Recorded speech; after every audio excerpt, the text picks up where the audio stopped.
Bon, comme vous pouvez le deviner, très rapidement, elle démarre pas. Bon, alors, pour vous remettre dans le contexte, dans la dernière vidéo, on avait démonté le moteur. Et donc, moi, de mon côté, parce que j'ai oublié de filmer, je l'ai remonté et je l'ai remis dans la moto. Donc, voilà, je vous souhaite un bon visionnage.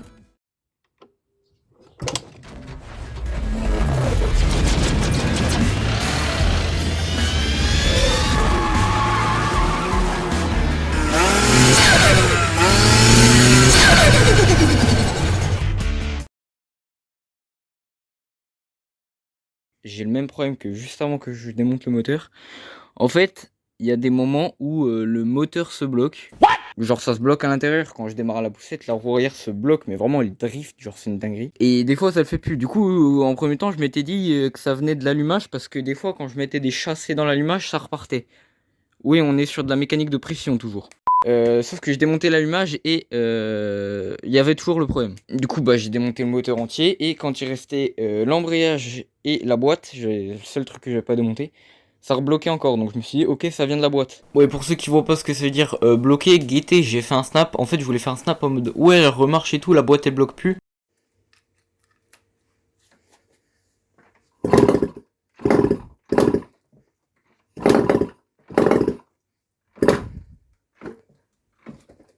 Ouais, donc le bruit de fou que vous avez entendu, le cla, c'est justement au moment où ça s'est bloqué. Et pour moi, elle allait marcher là. Pour moi, j'avais remonté le moteur. Pour moi, elle allait marcher là.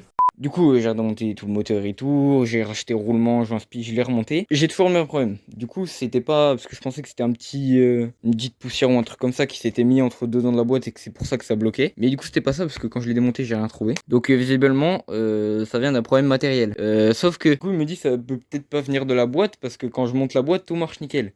Donc je me dis peut-être ça vient de l'embrayage. Du coup c'est parti pour démonter l'embrayage. J'avais la flemme de sortir le moteur de la moto, donc voilà. Pour tous les gens qui se disaient wesh il la lance, il est en train de péter la boîte et tout. Alors ne vous inquiétez pas, j'ai pris mes précautions. Ah, y'a rien qui touche. C'est juste ouais bon je suis peut-être un petit peu en train de défoncer la butée du guidon, mais chill. C'est derby, c'est solide. Bon alors, du coup je l'ai allongé et je crois que je vous ai pas expliqué pourquoi. Parce que en fait je sais pas pourquoi, je sais pas si c'est sur toutes les derbies ou si c'est juste sur la mienne, mais je peux pas vidanger le moteur. Genre j'ai ouvert la vis de vidange, j'ai ouvert la vis pour mettre l'huile pour qu'il y ait une dépression. Il y a que 30 centilitres qui coulent alors qu'il y a 80 centilitres dedans. Du coup il y a encore 50 centilitres d'huile dans le moteur. Mais à mon avis ça va. Wesh pourquoi ça coule là? Dégage-toi, il me gêne. Donc, toutes les vis de carter sont démontées. Donc, on va pouvoir enlever le carter. Ah oui, si j'arrive à une main comme ça, frère. Bon, je vais le démonter à deux mains et je vous reprends juste après. Bon, phénomène très attendu qui est arrivé. Toute l'huile s'est éclatée, c'est bon. Carrément, j'en étais à vidanger avec la seringue. Mais le carter est enlevé, on va pouvoir voir ce qui se passe. Kick s'est barré. Bon, en fait, on va pas bien voir comme ça. Et si je fais... Vous voyez, si j'essaye de faire tourner l'embrayage. Ah oui, il y a un freinage bizarre. Peut-être que c'est juste parce qu'il y a de la compression de zinzin. Oh, je sais pas, ça me paraît bizarre. Ah bon, du coup, on va essayer de démonter l'embrayage et puis de le remplacer par un autre. Je pense qu'on est tous d'accord ici, tous les possesseurs d'Herbie, on est d'accord pour insulter les ingénieurs d'Herbie. Qui c'est qui a eu l'idée de mettre des vis cruciformes ici, frère? Bon, du coup, j'ai réussi à dévisser les 4 là, sauf que celle-là, je l'ai défoncée, c'est bon. Du coup, on va y aller à manière forte. Voilà, on va voir si elle me résiste, la vis. Voilà, là, elle se tait, la vis. Je l'ai dégommée. Oh, mais gros, la qualité, incroyable. Vraiment, sur Torx ou BTR ou même plat, ils ont décidé de mettre cruciforme. C'est vraiment le pire. Limite, je vais laisser les... Je vais en faire des plates et je vais laisser les plates. Hein. Ça va être plus simple. Plateau presseur, bon là normalement pas de soucis. Hop là, ça vient tout seul. Les disques garnis, enfin les disques d'embrayage garnis et lisses. Et la cloche. Dans la cloche, c'est ce qu'il y a en dessous. Je sais jamais comment ça s'appelle ce truc là. Bon, alors pour votre culture personnelle, ça s'appelle une noix d'embrayage et c'est cher Zopi. Pour démonter le truc, je sais toujours pas comment ça s'appelle. Donc faut enlever la rondelle bloc écrou qui est là. Et pour ça, alors quand vous êtes tout seul, c'est vachement dur parce qu'il faut tenir en même temps. Le truc que je sais toujours pas comment ça s'appelle. Avec un tournevis comme ça, et en même temps le desserrer, et en même temps tenir le moteur s'il est pas mis sur la moto. Sinon vous y allez à la péteuse. Bon moi je vais essayer de le faire de manière legit. Ou sinon vous êtes intelligent et vous achetez cette clé qui est faite pour directement. Ah oui, faut mettre un bloc piston aussi. Depuis tout à l'heure, je suis en train d'essayer de desserrer, ça tourne en même temps.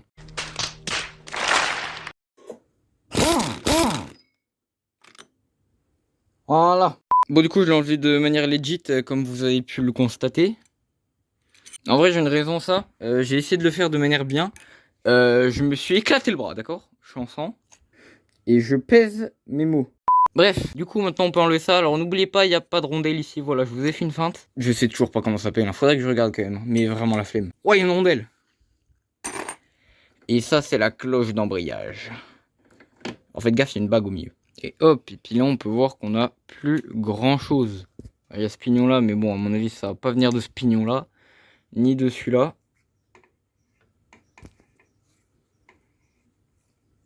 Ah bah, je suis bête, il y a le bloc piston. Ouais, ça a l'air de bien tourner.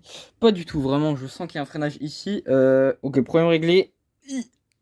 Ok, problème déréglé. Bref, bon bah on va remonter l'autre embrayage du coup. Ok, voilà le nouvel embrayage. Et ben on va le monter sans plus attendre. Hein. Bon alors, on va regarder un tuto. Parce que je vais encore faire de l'AD. Ok, donc pour l'embrayage, on a une grosse rondelle épaisse qui va juste là. Je la flemme de la démonter, mais voilà. Ensuite, on a l'entretoise. Bam, de la cloche d'embrayage. Ensuite, on a la cloche d'embrayage, etc., etc. Bon, on a la cloche d'embrayage. Ensuite, bah, on a tout ce que je vous ai montré et démonté avant. Donc, je vais m'occuper de ça et on se retrouve juste après. 2000 years later. Ok, l'équipe, embrayage remonté, carter aussi, j'ai tout serré. J'ai plus qu'à mettre le kick, mais je vais déjà tout ranger, tout nettoyer, tout bien et tout. Et ensuite, je teste si ça démarre. Bon, c'est bon, les mecs, du coup, j'ai tout rangé. Mais j'en pouvais plus d'attendre là. Donc déjà, guettez le kick. Voilà, il n'y a plus le freinage que je ressentais. Donc ce qui me régale. Ok, donc on va allumer l'essence. Je crois que j'ai plus d'essence, on va se mettre en réserve. Bah le contact, t'es déjà mis, ok. Allez, s'il te plaît.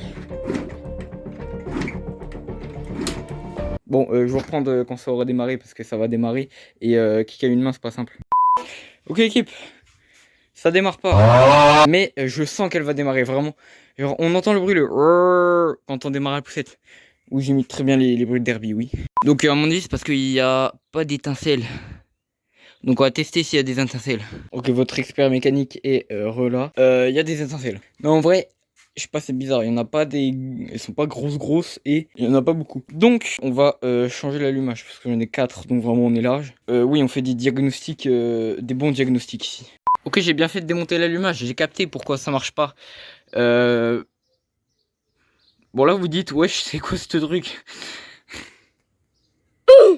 Ouais, la clavette, elle s'est pétée dans le rotor. Ouais, c'est ça qui s'est passé, ouais. Notre expert mécanique. N'empêche, du coup, je l'ai enlevé, mais la clavette, elle était là-dedans. Mais quand j'y repense, Derby, c'est un peu des génies incompris. Comment c'est possible de péter une clavette comme ça? Et comment je l'enlève surtout?